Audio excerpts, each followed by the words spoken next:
ওমা আত্তালাহা, তুমি তো কিয়ামত কবে হবে খোঁজ নিচ্ছ, তো কিয়ামতের জন্য প্রস্তুতিটা কি নিয়েছো, জোগাড় কি করেছো? তো সাহাবী একদম পরিষ্কার বললেন, ওমা আত্তু লাহা, বললে ইয়া রাসূলুল্লাহ, আমি কিয়ামতের জন্য কিচ্ছু জোগাড় করিনি।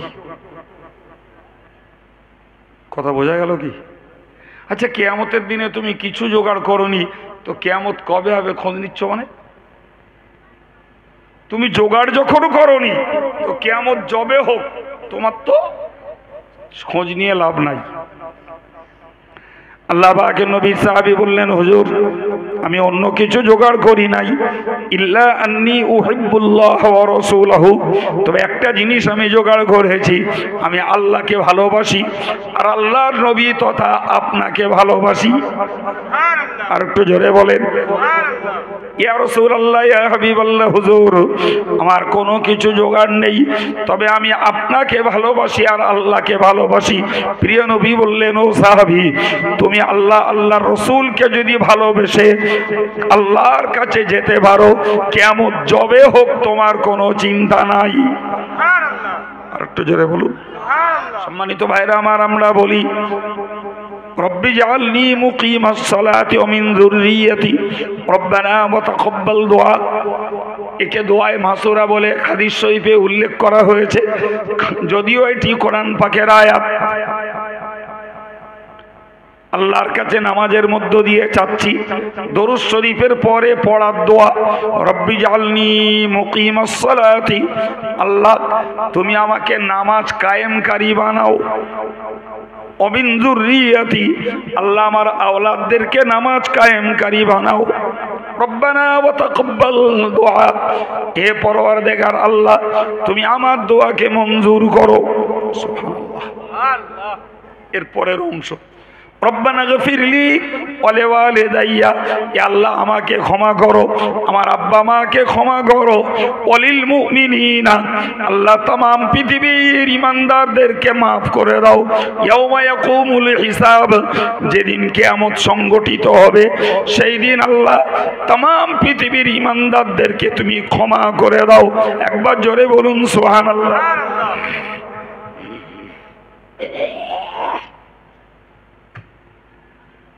আরেকটা দোয়া ছেলেবেলায় ওই আরবি বাগদাদি কায়দায় লেখা ছিল, আল্লাহুম্মা গফিরলি ওয়া লিওয়ালিদাইয়া, হে আল্লাহ আমাকে maaf করো, আমার আব্বা মাকে maaf করো, ওয়ালিমান তাওয়ালাদা, আল্লাহ শিশুবেলায় যারা আমাকে প্রতিপালন করেছে, আমার দাদা দাদি নানা নানি মামু মামি চাচা চাচি যারাই স্নেহ করেছে যত্ন করেছে, আল্লাহ তুমি তাদেরকেও ক্ষমা করে দাও, ওয়ালি জামিউল মুমিনিনা ওয়াল মুমিনাত, আল্লাহ तमाम পৃথিবীর ঈমানদার নারী পুরুষদেরকেও তুমি maaf করে দাও। একবার জোরে বলুন সুবহানাল্লাহ। এই দোয়াগুলো শেষ বৈঠকে প্রথম পড়তে হয় আত্তাহিয়াতু, তারপরে পড়তে হয় দরুদ শরীফ, তারপরে এই দোয়ার যে কোনো একটা পড়তে হয়। তাহলে এই দোয়ার মধ্য দিয়ে আল্লাহ পাক যুক্ত করে দিয়েছেন, তুমি নিজের জন্য ক্ষমা চাও, নিজের বাপ মার জন্য ক্ষমা, নিজের দাদা দাদি নানা নানিদের জন্য ক্ষমা, এমনকি तमाम পৃথিবীর ঈমানদার মুসলমানদের জন্য ক্ষমা এই দোয়ার ভিতরে লুকিয়ে আছে। একবার মোহাব্বত করে বলা যাবে না সুবহানাল্লাহ? সম্মানিত ভাইরা আমার, আমি আপনাকে কি বুঝিয়ে আসছি, আমি আপনাকে বোঝাচ্ছি যে এই বাইরের বন্ধুত্ব পর দূরের কথা, নিজের পরিবারের দোয়াটাও যদি পেতে ইচ্ছা হয় তাও নামাজি হওয়া লাগবে। কবে প্যান্ডেল করব, কবে কাইম সাহেবের ডাকবো, কবে ফুরফুরার পিজ্জাদার ডাকবো, জি কবে তাবাররুক করে লোক দাওয়াত দেবো, বছরে একবার সম্ভব। কিন্তু নিজে যদি নামাজি হওয়া যায়, পার ডে কিচ্ছু না পারি তো 5 ওয়াক্ত নামাজে ক্ষমাটা চাইছি, আর এশার নামাজ পড়ে খানিকক্ষণ টেনে টুনে 10 মিনিট, খানিকক্ষণ 100 বার সুবহানাল্লাহ, 100 বার আলহামদুলিল্লাহ, 100 বার আল্লাহু আকবার, 100 বার লা ইলাহা ইল্লাল্লাহ, আর কয়েকবার দরুদ শরীফ ওই পড়ে হাত দুটো তুলে বললাম, আল্লাহ তুমি আমার দাদা দাদিকে ক্ষমা করো, আমার আব্বা মাকে মাফ করে দাও, আর এর সওয়াব তুমি তাদের রুহে পৌঁছে দাও। তাহলে বিনা সাজগোজে প্রতিদিন মুর্দাদের জন্য দোয়া চলতে থাকবে। কথা ক্লিয়ার হচ্ছে বাপ? হ্যাঁ, এই জন্য রসুল বলেছেন যে বন্ধুত্ব কার সঙ্গে করবে ভাবো, কার সঙ্গে বন্ধুত্ব করবে চিন্তা করে বন্ধুত্ব করো। আমি আপনাকে দুম করে শুনিয়ে দিলাম যে যদি নিজের বাড়ির লোক, নিজের পরিবার পরিজন যদি নামাজি হয়, তাহলে বিনা সাজগোজে প্রতিদিন নিজের প্রিয়জনদের জন্য দোয়া হতে থাকবে বাবা। আর সবরেসানি আলাদা করে অন্তত রাতের বেলা এশা পড়ে একবার করে করব। 4 ওয়াক্তে সময় না পাই, এশার পরে একটু সময় পাই আমরা। প্রিয় ভাই, এই মনটার দরকার। জি চলুন ফিরে আমি যে আওয়াজ আপনাকে শোনাচ্ছি। জি, তাহলে বন্ধুত্ব করতে গেলে ভেবে চিন্তে করতে হবে তো নাকি? হ্যাঁ, দাঁতাল মাতাল তেড়েল ভিড়েল সরিয়েল সুদখোর ঘুষখোর গানখোর জি দেখা দেখিনি, আর এরকম ভাবে পরের মেরে খাওয়া, হক নষ্ট করা, খুন মার্ডার করা, কোনো খবর নিকো। যে আমার সঙ্গে মজে গেছে তো তার সঙ্গে আমার হরিহর আত্মা, 1 কাপে চা খাওয়া, তার বাড়ি দাওয়াত খাওয়া, তাকে দাওয়াত করে খাওয়ানো, মেয়ের বিয়েতে তাকে দাওয়াত করা, ছেলের বিয়েতে তাকে দাওয়াত করা না, শুধু বিয়ের অ্যারেঞ্জমেন্টের দায়িত্ব তারে দেওয়া। এত খাতির, এত খাতির ভাই। তুমি একবার ভেবেছো তোমার মরার পরে তোমার ওই বন্ধুটা কি উপকার করতে পারে? কি পারে? উপকার যদি তোমায় করে, দিনদার মানুষ করবে, নামাজিরা করবে, রোজাদাররা করবে, পরহেজগাররা করবে, আল্লাহ ওয়ালারা করবে, হাফেজ আলেমরা করবে, মসজিদ মাদ্রাসার সঙ্গে যারা বিজড়িত এরাই তোমাকে উপকার করবে, মাদ্রাসার ছাত্র ছাত্রী যারা এরাই তোমাদেরকে উপকার করবে, আর বাকিগুলো সব দুনিয়ায় বুড়ি আঙুল দেখিয়ে চলে যাবে। লিখে নেন আমার কাছ থেকে। বেঁচে থাকবেন, স্বার্থ শেষ, বন্ধুরা আর খুঁজে পাবেন না। এই কথা বলছেন না কেন? বন্ধুরা আর খুঁজে পাবেন না। একজন সাহাবী নবীর কাছে গেলেন, গিয়ে বললেন, ইয়া রাসূলুল্লাহ মাতা সাআ, কিয়ামত কবে হবে? কিয়ামত কবে হবে? নবী কোনো কর্ণপাত করলেন না। কিছুক্ষণ বাদে সাহাবী আবার বললেন, কিয়ামত কবে হবে? রাসূল কোনো কর্ণপাত করলেন না। আবার লোকটি বলল, কিয়ামত কবে হবে? 3 বার জিজ্ঞাসা করার পরে চতুর্থবার এবার নবী বললেন, মানিস সাইল। এই বারবার বলছিল কিয়ামত কবে হবে, কিয়ামত কবে হবে, কিয়ামত কবে হবে। লোকটা কে? তো রাসূল এমন ভাবে বলেছেন, এমন ভাবে বলেছেন, লোকটার আর জবাব দেওয়ার মতন সাহস হচ্ছে না। এক কথা বুঝতে পারেননি? লোকটা ভেবেছে যে রাসূলুল্লাহ রেগে গেছেন।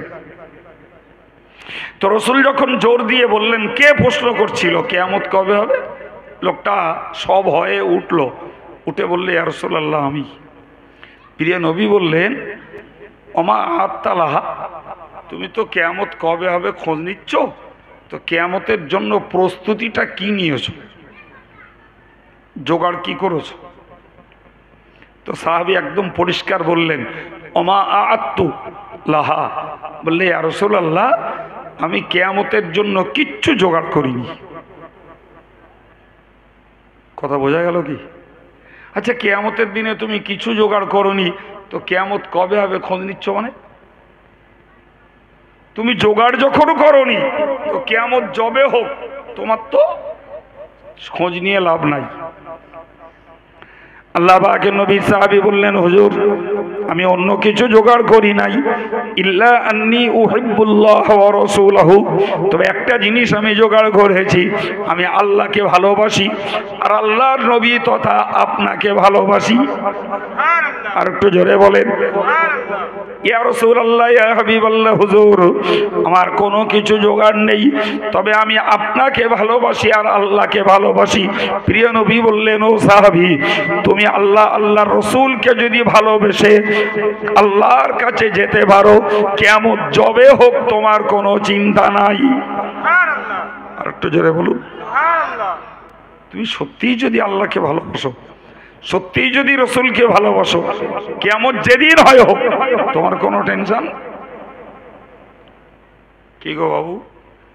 তাহলে ভালোবাসতে হলে রাসূলকে ভালোবাসতে হবে, আল্লাহকে ভালোবাসতে হবে, আল্লাহ ওয়ালাকে ভালোবাসতে হবে, রাসূল ওয়ালাকে ভালোবাসতে হবে। বাকিদের নয় বাপ, বাকিদের সঙ্গে বড় জোর সামাজিকতা, বড় জোর লেনদেন, এর বেশি আর নয়। এক পাড়ায় বাস করি, এক গ্রামে বাস করি, এক রাজনীতি করি, এক মাঠে চাষ করি, একই ব্যবসা করি, বড় জোর এই লেনদেন, এই পরিচয়, এতটুকু, এর বেশি আন্তরিকতা চলে না বাপ। প্রিয় ভাইরা আমার, আমি আপনাকে বুঝিয়ে বুঝিয়ে এই জায়গাটায় নিয়ে এসেছি যে তাহলে কিয়ামতের দিনে আমাদেরকে ভাবতে হবে, ভাবতে হবে সন্তান উপকার দেবে না, সম্পদ উপকার দেবে না, বন্ধু উপকারে আসবে না, আমার কোনো কিছুর ওদল বদল হবে না, কেউ আমার জন্য সুপারিশ করে আমাকে উপকার করতে পারবে না। শুনুন, কোরআন বলছে একটা রোমাঞ্চকর কথা। আল্লাহ পাকের কোরআন জানিয়েছে, ইয়াওয়াদুল মুজরিমু লাউ ইফতাদি মিন আযাবি ইয়াউমাইযিন বিবানিহি। কিয়ামতের মহাময়দানে, হাসরের কঠিন দিবসে দেখতে পাওয়া যাবে, আমার আল্লাহ পাক জানিয়ে দিলেন, একজন মানুষ যখন আল্লাহর কাছে পাকড়াও হবে, একজন মানুষ যখন আল্লাহর কাছে ধরা খাবে, ওই লোকটা যখন শাস্তির উপযুক্ত হয়ে যাবে, ওই লোকটা চাইবে, ওই অপরাধী লোকটা চাইবে, আল্লাহ তুমি একটা কাজ করো। কি কাজ করবে? বলে, আল্লাহ আমি তো তোমার কাছে শাস্তির উপযুক্ত হয়েছি, আল্লাহ আমি তোমার কাছে দাবি করছি, তুমি এই ইয়াওয়াদুল মুজরিমু লাউ ইফতাদি মিন আযাবি ইয়াউমাইযিন বিবানিহি। আল্লাহ আমি আমার সারা জীবনটা আমার ছেলে মেয়েদের সুখের জন্য জীবনটা কাটিয়েছি আল্লাহ, তো আমি এখন আযাবে গ্রেফতার হব, আমি আযাবে ভুগবো, আমার ওই ছেলেরা কেউ চাইবে না, তো আল্লাহ আমি তোমার কাছে পেশ করছি, আমার এই ছেলেগুলোরে জাহান্নাম দাও, দিয়ে আমার ছেলেদের বিনিময়ে ছেড়ে দাও। আমি কোরআন বলছি, বলো ভাই, কথাগুলো বলছি একদম নিজেদের গল্পের মতো করে, কিন্তু বলছি কি বাপ? কোরআন। আল্লাহ বললেন, ইয়াওয়াদুল মুজরিমু, অপরাধীরা চাইবে, লাউ ইফতাদি ইয়াউমাইযিন মিন আযাবি ইয়াউমাইযিন বিবানিহি, অপরাধীরা চাইবে আমি সন্তানকে দিচ্ছি আল্লাহ, সন্তানকে নিয়ে তুমি আমাকে ছাড় দাও। আচ্ছা বলেন, খুব ক্লিয়ার কথা, আপনি সন্তানকে যত্ন করতেন, এই সুবাদে আপনাকে সন্তানরা আযাব ভোগ করতে দেবে না, এটাই তোমার দাবি। এই বুঝতে পারেননি কথা? হ্যাঁ, তো সন্তানরা তো পাল্টা, ওরা যদি অপরাধী হয়, ওরাও তো আল্লাহর কাছে একই দাবি করবে, আল্লাহ আমার আব্বার কাছে আমি কলিজার টুকরো ছিলাম, আদরের দুলাল, নয়নের পুত্তুলি, আল্লাহ আমি আযাব ভোগ করব, এটা কখনো আমার আব্বা চায় না। আল্লাহ তুমি এক কাজ করো, আমার আব্বারে আল্লাহ তুমি শাস্তি দাও, আমার আব্বার পাকড়াও করো, আমার ছেড়ে দাও। বলবে না? বলবে না? আমার দিকে তাকান।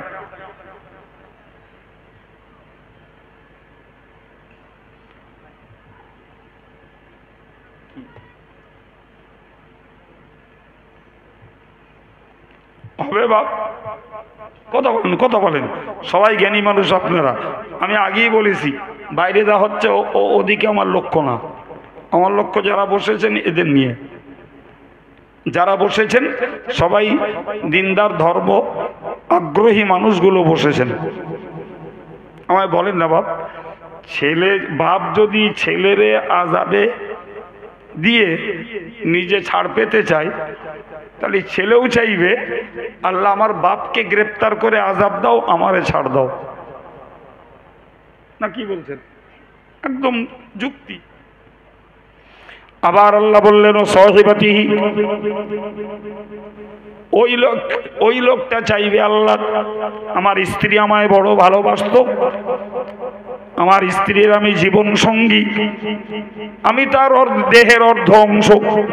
রব্বুল আলামিন তুমি আমার স্ত্রীকে আযাবে গ্রেপ্তার করো, আমাকে তুমি ছাড় দাও। যথারীতি স্ত্রীর পালা যখন আসবে, সেও তখন বলবে আল্লাহ আমার স্বামী আমাকে বড় ভালোবাসতো, আমি তার একরকম চোখের আড়াল হতে পারতাম না, এত প্রেম ছিল আমার সঙ্গে, আজকের আমি আযাবে গ্রেপ্তার হব, আমার স্বামী সহ্য করতে পারবে না, আল্লাহ তুমি স্বামীরই আযাবে গ্রেপ্তার করো, আমাকে তুমি ছাড় দাও। গেল। ওদিকে ভাইকে বলবে ভাই, ভাই ভাইকে আযাবে দিয়ে নিজে ছাড় পেতে চাইবে, কোরআন বলছে। তাহলে তুমি যদি ভাইকে দাও, তাহলে ভাইও তোমাকে দেবে। গেল তিনজন, ছেলে গেল, স্ত্রী গেল, ভাই গেল। পরেরটা অফাসিলাতি হিল্লাতি তুবি, ওই সমস্ত আত্মীয় স্বজন যারা প্রশ্রয় দিয়েছিল। ওই একটু আগে বলছিলাম, একটা বাচ্চার মানুষ করার পিছনে নানির হাত থাকে, দাদির হাত থাকে, দাদা নানাদের হাত থাকে, কখনো মামি চাচিদেরও হাত থাকে। কথা বলেন ঠিক না ভুল? এরা সব তার কাছে, এদের সবার কাছে ওই বাচ্চা অত্যন্ত প্রিয়, অত্যন্ত স্নেহাশীল। আমার আল্লাহ কোরআন শরীফে জানিয়েছেন, কিয়ামতের ময়দানে অপরাধী মানুষরা আল্লাহকে বলবে আল্লাহ রে, তুমি আমার এই দাদা দাদি নানা নানি, আমার চাচা চাচি মামু মামি, এদের সবাইকে আমার বদলে জাহান্নাম দাও, আমাকে ছাড় দাও, কারণ এদের কাছে আমি অত্যন্ত প্রিয়, এদের কাছে অত্যন্ত স্নেহশীল। আল্লাহ আমাকে শাস্তি দিলে এরা সহ্য করতে পারবে না, তুমি ওদের শাস্তি দিয়ে আমায় ছাড় দাও। তো ওরাও তো যখন ওদের পালা আসবে, ওরা বলবে আল্লাহ এই ছেলেটারে আমরা অনেক যত্ন খাতির করেছি, আল্লাহ আজকের আমরা আযাবে গ্রেপ্তার হব আর ও ছাড় পাবে, আল্লাহ এটা না, তুমি ওকে ধরে আযাবে দাও আর আমাদেরকে ওর খাতির যত্ন স্নেহ করার বিনিময়ে আমাদের ছাড় দাও। বোঝা যাচ্ছে কিছু? তাহলে বেটাকে জাহান্নামে দিতে যাবে, নিজে ছাড় পেতে চাইবে, স্ত্রীকে জাহান্নামে দিতে চাইবে, নিজে ছাড় পেতে চাইবে, ভাইকে জাহান্নামে দিতে চাইবে, নিজে ছাড় পেতে চাইবে, নিজের আত্মীয় স্বজন মাতৃবংশের আর পিতৃবংশের যারা আদর যত্ন করেছিল তাদেরকে দিয়ে ছাড় পেতে চাইবে। 4 দল হলো। পঞ্চম দলে কোরআন বলছে অমান ফিল আরদি জামিয়া, ওই অপরাধী লোকটা লেটেস্ট বলবে আল্লাহ পৃথিবীতে আমার খাতিরের লোক, বন্ধু লোক, প্রিয় লোক, ঘনিষ্ঠ লোক, আমার সুখ দুঃখের সাথী প্রচুর ছিল, আল্লাহ তুমি ওদের সবাইকে আযাবে গ্রেপ্তার করে আমাকে ছাড় দাও। করকম হলো বাপ? বলেন বলেন বলেন।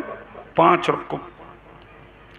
এই এতগুলো কথা আল্লাহ কোরআনে বলার পরে বললেন কাল্লা, কখনোই না। তুমি আযাবে গ্রেফতারের উপযুক্ত, তুমি অপরাধী, ফলে তোমার জায়গায় অন্য কাউকে শাস্তি দিয়ে তোমাকে ছাড় দেয়া হবে না। পরিষ্কার কোরআন বলছে কাল্লা, কখনোই না, তোমার কোনো ছাড় নাই। জি প্রিয় ভাইরা আমার, বলে রাখুন, আমি যাদের কাছে বলছি আমি মন থেকে জানি, আল্লাহ জানেন এই মানুষগুলোর কাছে এই ওয়াজগুলো যতটা উপকারে না আসবে, এর বাইরে যারা রয়েছে এই ওয়াজগুলো তাদের জন্য বেশি উপকারী। কারণ এই মানুষগুলো এরকম কিছু শুনে বুঝে বিশ্বাস করে নিয়ে তবে তো তারা নামাজি হয়েছে, তবে তারা দাড়িওয়ালা হয়েছে, তবে তারা টুপিওয়ালা হয়েছে, আলেমকে মহব্বত করতে শিখেছে, আলেমের মজলিসে শ্রোতা সেজে আল্লাহর কাছে ধ্বংসের হাত থেকে বাঁচতে চাইছে। জোরে বলুন। তাহলে দরকার এদের তুলনায় বেশি হলো এই মজলিসের বাইরে যারা, যে মেয়েরা মেলায় ঘুরছে, বাজারে ঘুরছে, যে যুবকগুলো রাস্তায় রাস্তায় ঘুরে ঘুরে সময়টাকে সর্বনাশ করে দিচ্ছে, জলসা করেছে খরচা করে, নিজেরা দুটো জ্ঞানের কথা শুনবে এতটুকু মানসিকতা যাদের নেই, পালাস্ত মেয়েরা তারা মনে করে সবার দিনটা ঘোরার দিন, সবার দিন মার্কেট করার দিন, সবার দিন হলো বাজারে মেলা ঘোরার দিন, সবার দিন হলো আড্ডা আর কি আর তামাশার দিন। বিশ্বাস করুন, আমি আপনাকে জোর গলায় বলছি, এদের মতো ব্যক্তিদের সভা দিলে পরে আরো বেশি করে পাপ জড়ো হবে। হচ্ছে না কথা বলেন। প্রিয় ভাই আমার, আমি আবার বলছি, যারা এখানে নেই আমার আলোচনা তাদের কাছে বেশি বিশ্বাস হওয়া দরকার। তো সেই বিশ্বাস যখন ডাইরেক্টলি সরাসরি তারা নিচ্ছে না বাবু, তাহলে যদি আমরা যে পরিবারের মানুষ, এই পরিবারের মেয়ে মরদ যদি এরকম অন্যায়তে লিপ্ত থাকে আর নেকির কাজ শূন্য থাকে আর পাপের কাজে বিজড়িত থাকে, তাহলে আব্দুল কাইয়ুমের ওয়াজ নয়, আসেম বিল্লাহ সাহেবের ওয়াজ নয়, নিজেদেরকে ওয়াজ করা ধরতে হবে। বাপ ওয়াজ করবে কেনা? আপনারা করবেন। আপনি বললেন হুজুর আমরা কি জানি তা ওয়াজ করব, এতক্ষণ কি শিখলেন? কি শিখলেন এতক্ষণ? আমি আপনাকে ওয়াজ করতে বলছি না, খোদ আল্লাহ বলেছেন। ওয়াজ আমি করতে বলছি না, খোদ রাসূল বলেছেন। তবে শিখুন, কোরআন বলছে ইয়া আইয়ুহাল্লাযীনা আমানু কু আনফুসাকুম ওয়া আহলিকুম নার। হে ঈমানদার, তুমি নিজে জাহান্নাম থেকে বাঁচো, তোমার পরিবারটাকে জাহান্নাম থেকে বাঁচাতে চেষ্টা করো। এখন বলুন না, আপনাদের মসজিদ যেটা, ওই মসজিদের ইমাম সাহেব ডোর টু ডোর যাবে, বাড়ির বউ আর অ্যাডাল্ট মেয়েগুলোকে ডেকে ডেকে হেদায়েতের বাণী শোনাবে। আমি আব্দুল কাইয়ুম 1.5 ঘন্টার মেহমান, আমি এসে মজলিসে বসা ভাত দিয়ে পাড়ায় ঘুরে ঘুরে বউ আর মেয়েগুলোরে খোসামত করে বেড়াবো। আসেম বিল্লাহ সাহেব ফুরফুরাতে আসবেন, তিনি এসে এ পাড়ার বউ আর মেয়েদের বাড়ি বা বেগে তাদেরকে রিকোয়েস্ট করবে, মা তোমরা পর্দায় ঘোরো, মা তোমরা সবার নামে মেলায় যেও না, ও মা তোমরা নামাজ পড়ো, স্বামী ভক্তি করো। এটাই কি সিস্টেম? এবার বলুন, কোরআন যখন বলেছে হে ইমানদারেরা তোমরা নিজেরা বাঁচো, নিজের পরিবারটাকে বাঁচাও, তাহলে এই বাঁচানোর দায়িত্ব কার? কথা বলেন। এবার বলেন, ওয়াজ করতে হবে না হবে না? আপনাদের ওয়াজ করার দরকার আছে না নাই? আমি একটি হাদিস বলছি শুনুন।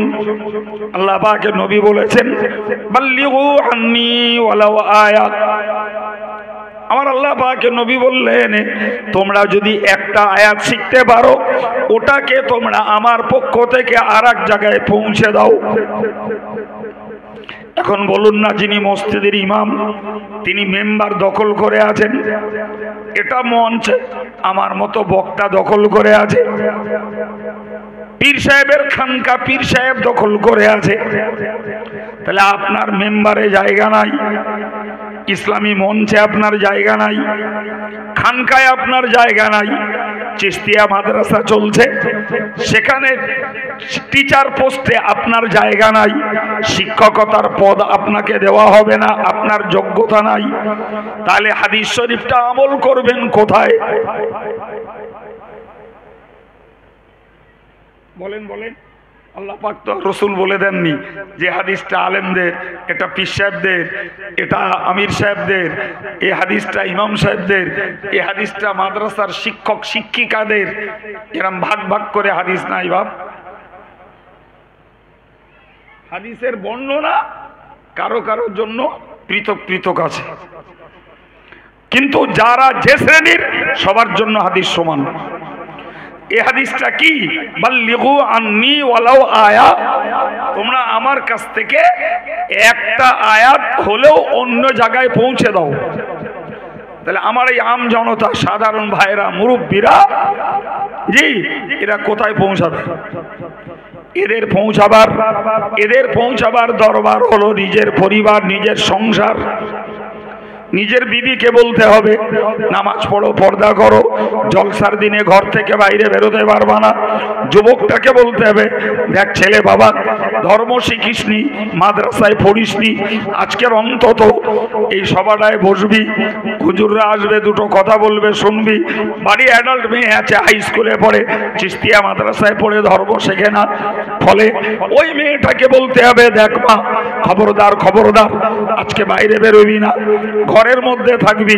মাইকিং করে কানে ক্যান ক্যান করে মাইকের আওয়াজ বাজছে, ঘরে বসে ভদ্রতার সঙ্গে দুটো ওয়াজ শুনবি। প্রিয় ভাইরা আমার, ভাই আমার, এরপরে আপনি মজলিস থেকে যেটা শিখবেন ওটাই তো মেয়েদের কাছে পরিবারে পৌঁছে দিতে হবে। ছেলে বাবা নামাজ পড়, বউটাকে বললাম পর্দা কর, মেয়েটাকে বললাম লেখাপড়া শিখেছিস, ভালো কাজ করেছিস মা, মোবাইলটা ছাড়, বয়ফ্রেন্ড খুঁজে বেড়াস না, প্রেম করে বেড়াস না। বাপ হলেও আমি তোকে বলতে বাধ্য, তবে তোমার মেয়ের লজ্জা হবে। তা না তো তোমার মতন বাপের সকালে বিক্রি করবে, সন্ধ্যাবেলা কিনে আবার ঘরে তুলবে। বড্ড খারাপ লাগছে। তাহলে আপনাদের ওয়াজ করতে হবে না? হবে না?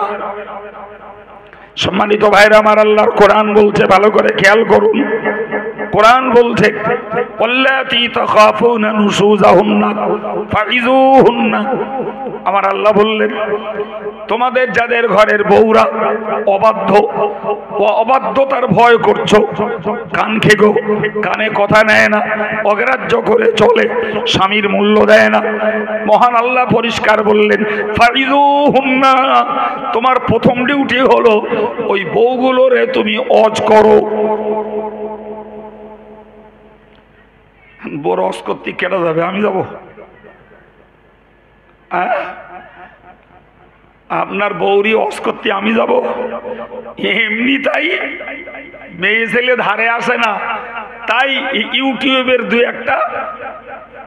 দু একটা ফেতনাবাজ আছে, এখানে আমার বসিয়ে দেশে পারে, পাশে গোড়া কতক মেয়ে ছেলে দেশে, এদিকে ডিজে বাজাচ্ছে, যাতে দুটো সাবস্ক্রাইব বাড়ে, দুটো পয়সা হয়।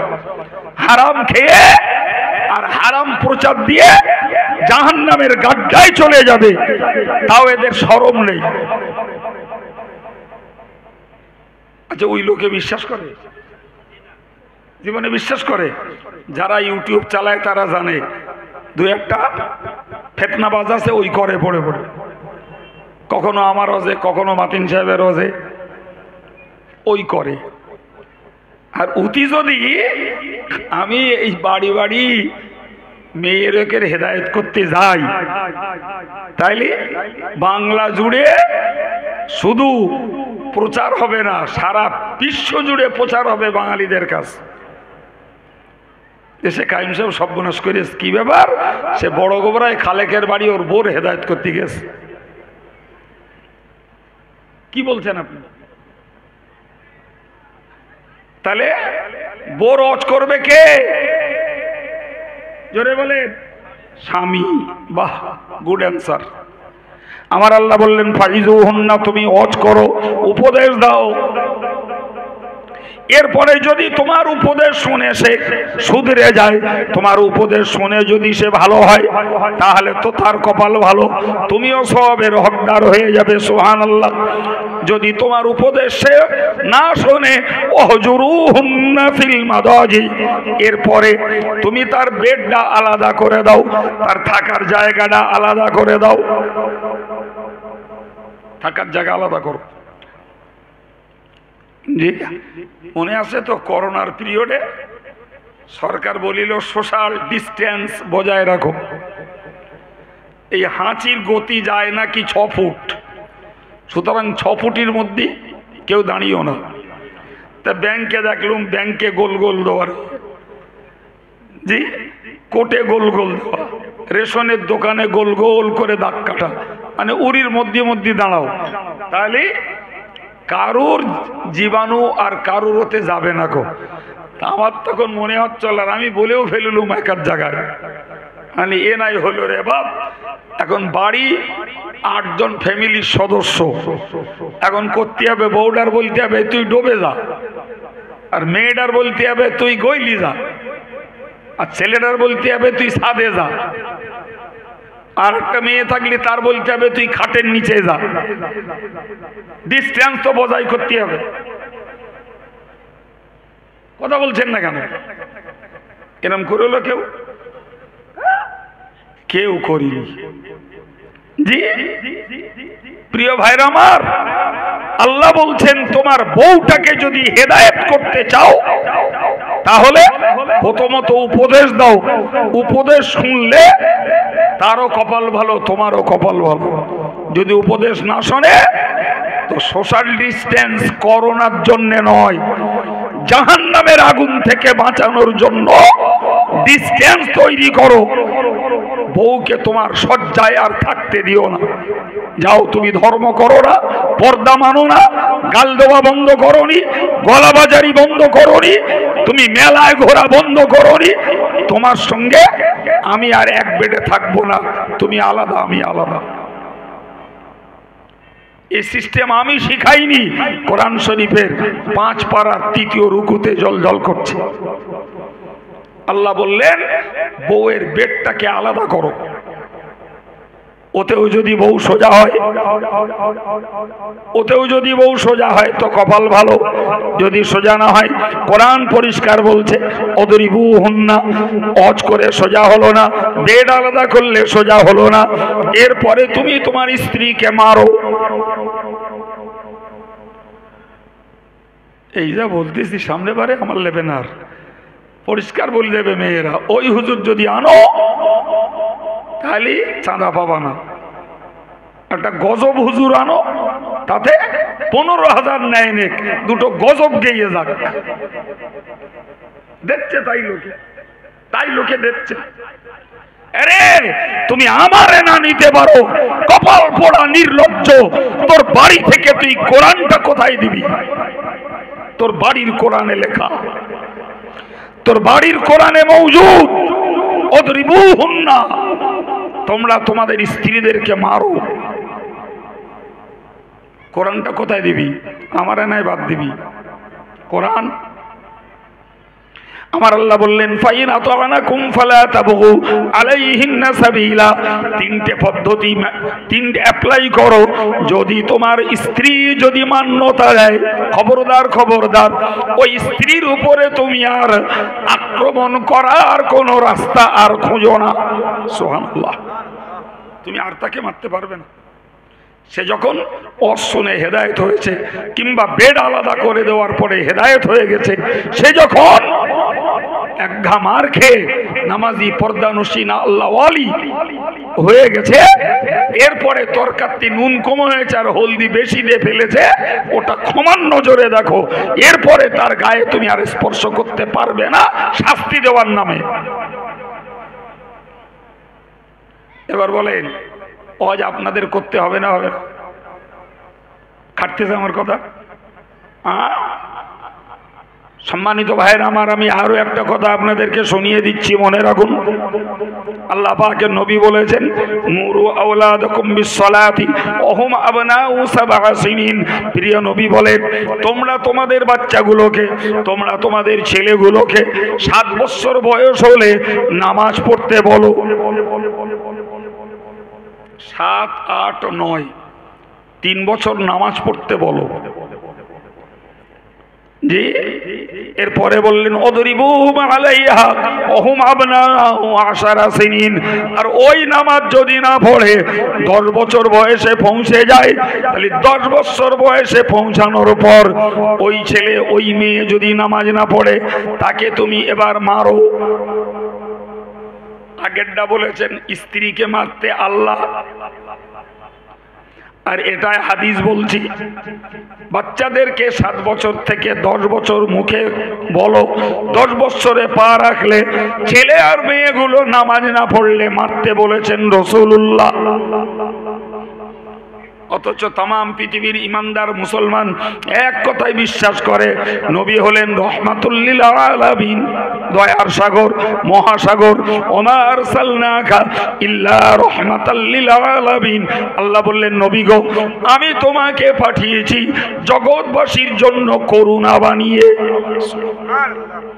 নবী নিজে বলেছেন, ইন্নামা বুইস্তু রাহমাতান ওয়া লা মুবাস লাআনান, আও কামা ক্বাল, আমি জগতে প্রেরিত হয়েছি রহমত স্বরূপ, জগৎবাসীর জন্য অভিসম্পদ দিতে আমি রাসূল আসি নাই। সুবহানাল্লাহ। সেই নবী মারতে বলছেন, এখন কি বলবেন? নবীকে নিষ্ঠুর বলবেন? নবীকে নির্দয় বলবেন? নবীর দয়া মায়া নেই বলবেন? হ্যাঁ, যদি বলেন তাহলে আমার একটা যুক্তি দিয়ে বোঝান। ভাই, আব্বা মায়ের কাছে সন্তান সর্বাপেক্ষা প্রিয়। আচ্ছা বলেন তো, সেই সন্তানকে বাপ মা কখনো মারে না? মারে না? মারে কিসের জন্য? তাকে সভ্য শায়েস্তা বানানোর জন্য, ভদ্র বানানোর জন্য, তাকে পড়ার প্রতি আগ্রহী করে তোলার জন্য, তাকে দুষ্টুমি থেকে ফিরিয়ে আনার জন্য বাপ মাও কখনো মারে। তা কি বলবেন? বাপ মা নিষ্ঠুর? আদর্শ শিক্ষক ছাত্র মানুষ করতে যে সেও ছেলেদেরকে যত্ন করে, মায়া করে, স্নেহ করে, প্রয়োজনে মারে। কি বলছেন? হ্যাঁ ভাই, এবার বলুন তো, যদি পড়া না হলে ছেলে পিলেদের মারতে হয়, টাকা হারিয়ে ফেললে বাপ মা যদি ছেলে পিলের মারে, তেলের বোতলটা ফেলে যদি ভেঙে দেয় মা তারে মারে, প্রাইভেটে না গেলি মা তারে তাড়া করে, আর ছেলেটা নামাজ পড়বে না, তার বেলায় ন্যাস টেনে বলে দিলুম, ওইটুকানি বাচ্চা, ও কি জানে তা নামাজ পড়বে। ওই যে সুর কষে দিলে, ওতে যে তোমার ছেলে বাঁদর হয়ে মাথায় নাচবে, শুধু সময়ের অপেক্ষা, শুধু সময়ের অপেক্ষা। তাহলে নবী মারতে বলেছেন, নবী নিষ্ঠুর নন, নির্দয় নন, নবীর দয়া মায়া অনেক বেশি। এরপরেও মারতে বলেছেন ওই দয়ার জন্যই। কারণ ওগো বাপ আর মা, তোমার বাচ্চাটাকে আজকে যদি তুমি মেরে নামাজি বানাতে পারো, 10, 11, 12, 13, 14, 5 বছর তুমি তাকে মারো, কখনো ভাত বন্ধ করো, কখনো একটা ধমকাও, এই ভয়ে ভয়ে ওই ছেলেটি মেয়েটি নামাজি হয়ে যাক, 15 বছর পা দেবে, বাচ্চাটি ক্লাস 9-এ পড়বে, ওই স্কুলে যাবে, জোহরের নামাজ কাজা হবে, বাড়ি আসবে, ছাড়বে, প্যান্ট ছাড়বে, জামা ছাড়বে, লুঙ্গি পরবে, উজু করবে, জোহরের নামাজটাকে কাজা পড়বে, মা তার জন্য খাবার রেডি করবে, খেয়ে নেবে। বাইরে আমার তাহলে 14 বছর বয়স পর্যন্ত ওকে যদি মারির ভয় দেখানো হয়, যখন থেকে নামাজ না পড়লে জাহান্নামে যেতে হবে, তার আগেই ও ছেলে 5 ওয়াক্ত নামাজি হয়ে যাবে। তাহলে রাসূলুল্লাহর এই ফর্মুলায় আপনার আমার বাচ্চাগুলো লেটেস্ট জাহান্নামের আগুন থেকে বেঁচে জান্নাতের উপযুক্ত হবে। জোরে বলেন। এবার বলেন, নবী নিষ্ঠুরতার পদক্ষেপ নিয়েছেন না প্রকৃতপক্ষে দয়ার পদক্ষেপ নিয়েছেন মারতে বলে? জোরে বলেন। দয়ার পদক্ষেপ। তুমি এক ঘা দুগা মারবে, এখনো তার কলিজায় বাপ মার ভয় আছে, ও ভয়ে ভয়ে নামাজ পড়া অভ্যাস করে ফেলবে। 15 বছর বয়সে ও বোনোফাইড মুসল্লি হয়ে যাবে, 5 ওয়াক্ত নামাজি হয়ে যাবে। আলহামদুলিল্লাহ, আল্লাহ চাহে তো ওকে আর জাহান্নামে যেতে হবে না, ও জান্নাতের উপযুক্ত হয়ে মরবে ইনশাআল্লাহ। ঠিক না ভুল? এখন বলেন বাবু, আমি আব্দুল কাইয়ুম এখানকার 11 বছর 12 বছরের ছেলে আর মেয়ে, এরা নামাজ পড়ে না বলে এদের যদি মারি, কিংবা ফুরফুরা শরীফের হুজুর যদি এদের যদি মারে, তো কাইম সাহেবের এরা যত যত্ন করুক, যত খাতির করুক, আর যত মহব্বত করুক, আর ফুরফুরা হুজুর এলি যত জিন্দাবাদ দেখ, তখন মেয়ে ছেলে কোমরে কাপড় বেঁধে দিন দিন করে নাচবে আর বলবে হুজুরির মারার অধিকার দিলে কেনা। হ্যাঁ না বলে? নিঃসন্দেহে মারার অধিকার ফুরফুরার হুজুরের নেই, মারার অধিকার আব্দুল কাইয়ুমের নেই। জি ভাই, বড় পীর সাহেব কেবলা বলেছেন তার গুনিয়াতুত তলেবিনে, যে তোমরা যখনই কাউকে দেখো অন্যায় অশ্লীলত কাজ, তাহলে তুমি প্রতিরোধ করো। এই প্রতিরোধের স্টেপ হলো বাপ মা হলে তাকে মারবে। কে মারবে? আল্লাহ পাকের নবী বলেছেন, মান রাআ মিনকুম মুনকারান ফালিয়ুগাইয়িরুহু বিয়াদিহি। তোমরা যখন কোনো গরহিত কাজ দেখতে পাও, অশালীন কাজ দেখতে পাও, অশ্লীল কাজ যখন দেখতে পাও, তুমি তোমার হাত দিয়ে তার প্রতিরোধ করো। কি দিয়ে প্রতিরোধ করতে বলেছেন রাসূল? জোরে বলেন। হাত দিয়ে। বড় পীর সাহেব কেবল এই হাদিসের ব্যাখ্যা করতে যে তিনি পরিষ্কার উল্লেখ করেছেন, হাত দিয়ে প্রতিবাদ করার দায়িত্ব হলো বাপ আর মার। হাত দিয়ে প্রতিরোধ করবে কে? বাপ মা। জি, আমি মারলে দোষ, ফুরফুরার হুজুর মারলে দোষ। জি ভাই, যদি চিস্তিয়া মাদ্রাসার কমিটি গ্রামের ছেলেদের ধরে যদি মারে নামাজ না পড়ার জন্য, ভাই মাদ্রাসায় তালা পড়ে যাবে। হ্যাঁ না বলে? সব দোষ। কিন্তু বাপ আর মা যদি তার বাচ্চাটাকে হেদায়েতের জন্য, শায়েস্তার জন্য, সভ্য ভদ্র বানানোর জন্য যদি মারে, এটা তাদের পাওয়ার, এটা তাদের অধিকার, এটা তাদের অথরিটি। ভাই সেখানে কারুর নাক গলাবার কিচ্ছু নাই।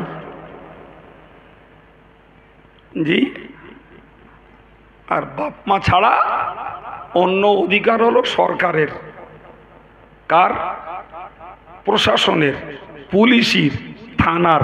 তা আমাদের জলসায় যদি আমাদের ঘরের বউরা আর মেয়েরা যদি টোঁ টোঁ টোঁ টোঁ করে ঘোরে, আর যদি মেলায় যদি ওই রকম কেনা বেচা করে, বাপ আপনাদের কি আসবে মনে হচ্ছে? কোন থানা এটা? বাদুড়িয়া? বসে মাটিয়া। তা মাটিয়া থানার পুলিশ আসবে যে তোমরা এখানে সভা দেশো, আল্লাহর কথা শুনবা, কবরের কথা শুনবা, জাহান্নামের কথা শুনবা, রসুলের কথা শুনবা, তাই বাদ দিয়ে টোটোকর ঘুরতেছো, বোর্ডের রুল দেখি পেটাবে মনে হচ্ছে? কি দায় পড়ে? তুমি সুদ খেলে না ঘুষ খেলে, গান শুনলে না তোমার স্ত্রী বেপরদায় ঘুরলো, না ছেলের বিয়েতে পণ নিলে, না মেয়েরা সমিতি করলো, না কেডা মেলায় গেল, এ কি আমার দেশে সরকারের দায়িত্ব না প্রশাসনের? বাপ কথা বলেন, কথা বলেন। এদের কোনো দায়িত্ব আছে? হ্যাঁ ভাই, জানেন ইন্ডিয়ান কনস্টিটিউশনে, ভারতীয় সংবিধানে পরিষ্কার আছে, জি, মদ খাওয়া দণ্ডনীয় অপরাধ, পণ নেওয়া দণ্ডনীয় অপরাধ। আজ পর্যন্ত যে বাপগুলো ছেলের যৌন ক্ষমতা বিক্রি করে খেয়েছে, ভারতীয় প্রশাসন সেই বাপের এগনেস্টে কোনো স্টেপ নিয়েছে? হ্যাঁ ভাই, দিব্যু মদের ড্রাগুলো লাইসেন্স করে চালাচ্ছে, সেখানে যে রক্ষক সেইটি ভক্ষক, যারা পাহারাদারি করে মদ খেয়ে দেয়, পাহারা দেয়। আইদা, আমি তো নিঃশ্বাসার প্রাণী রে ভাই, ভালো জানি আমি, জি। অথচ সংবিধানে লেখা আছে ওটা দণ্ডনীয় অপরাধ, তার কোনো বিচার নাই। যেখানে রাষ্ট্রীয় উন্নতির বিচার রাষ্ট্রীয় শাসনে হয় না, সেখানে আমার ধর্মের বিরোধিতা আমার ঘরের লোক করবে, সরকারের তাতে মাথার চুল ব্যথা হওয়ার কোনো জায়গা আছে বাপ? প্রিয় ভাইরা আমার, বড় বেদনার্থ কথা। আমি আপনাকে কি বোঝাচ্ছিলাম, যে বড় পীর সাহেব কেবলা বলেছেন হাত দিয়ে বাধা দেবে বাপ মা, আর হাত দিয়ে তথা ক্ষমতা প্রয়োগ করে বাধা দেবে সরকার। আমার দেশের সরকার তা নয়। অতএব যতই আমরা ধর্ম বিরোধী কাজ করি, আমার সরকারের টনক নড়বে না। 2 নম্বরে বলেছেন ফাইল্লাম ইয়াস্তাতি ফাবিলিসানিহি, যদি তুমি হাত দিয়ে বাধা দেওয়ার ক্ষমতা না রাখো, অর্থাৎ তুমি বাপ মা নও, সরকারি প্রশাসনের লোক তুমি নও, আমি আল্লাহর নবী বলছি, তখন তোমার দায়িত্ব হলো জবান দ্বারা প্রতিবাদ করবে। বড় পীর সাহেব বললেন জবান দ্বারা প্রতিবাদ করবে আলেম সমাজ। কারা করবে? মসজিদের ইমাম দেখতেছে, আমি যদি এই পাড়ার অশ্লীল কাজের বিরুদ্ধে বলি, চাকরি আমার বটতলায়। মঞ্চের বক্তা দেখছে, আমি যদি সমাজের অশ্লীল কাজের বিরুদ্ধে বলি, তাহলে এবারের টাকা তো পাবো না, আর সামনে দাওয়া তো রিটার্ন। কথা বুঝতে পারছেন না? পীর সাহেব মনে করছে আমি যদি ভক্তদের অন্যায়ের বিরুদ্ধে বলি, তাহলে এরা আমার আর ভক্ত থাকবে না, হাদিয়াও পাওয়া যাবে না। কথা বলছেন না কেন? অতএব জবান দিয়ে প্রতিবাদ করার পাঠও বন্ধের তালে। শেষ দাবি যদি হাত দিয়ে না পারো, অন্তর দিয়ে ঘৃণা করো, তবে অন্যায়ের সঙ্গে আঘাত করো না। নারায়ে তাকবীর, নারায়ে তাকবীর। মহান ইসলামী জলসা সিলসিলায়ে মুজাদ্দিদে জামান, অল ইন্ডিয়া সুন্নাতুল জামাত, আওলাদে মুজাদ্দিদে জামান, নারায়ে তাকবীর। আলহামদুলিল্লাহ। জামিয়ার পয়লা, দোসরা, তেসরা ফাল্গুনের ইসালে সওয়াবের দাওয়াত দিয়ে বিদায় দিচ্ছি। ও শেষ বেলায় বলবো, আপনাদের বুকের উপরে আমাদের সংগঠনের মেয়েদের মাদ্রাসা বড় গোবরা চিস্তিয়া মাদ্রাসাতুল বানাত, সবের কাছে বাই হার্ট রিকোয়েস্ট, এই প্রতিষ্ঠানটার দিকে আপনারা অর্থ দিয়ে, শ্রম দিয়ে, সময় দিয়ে সুনজর রাখবেন। ওমা আলাইনা ইল্লাল বালাগ। আমি বাবুজির কাছে মাইক ছাড়ছি, তার উদ্যত কণ্ঠের আলোচনা আপনারা শুনতে থাকুন। আসসালামু আলাইকুম। দরুদ শরীফ আল্লাহ।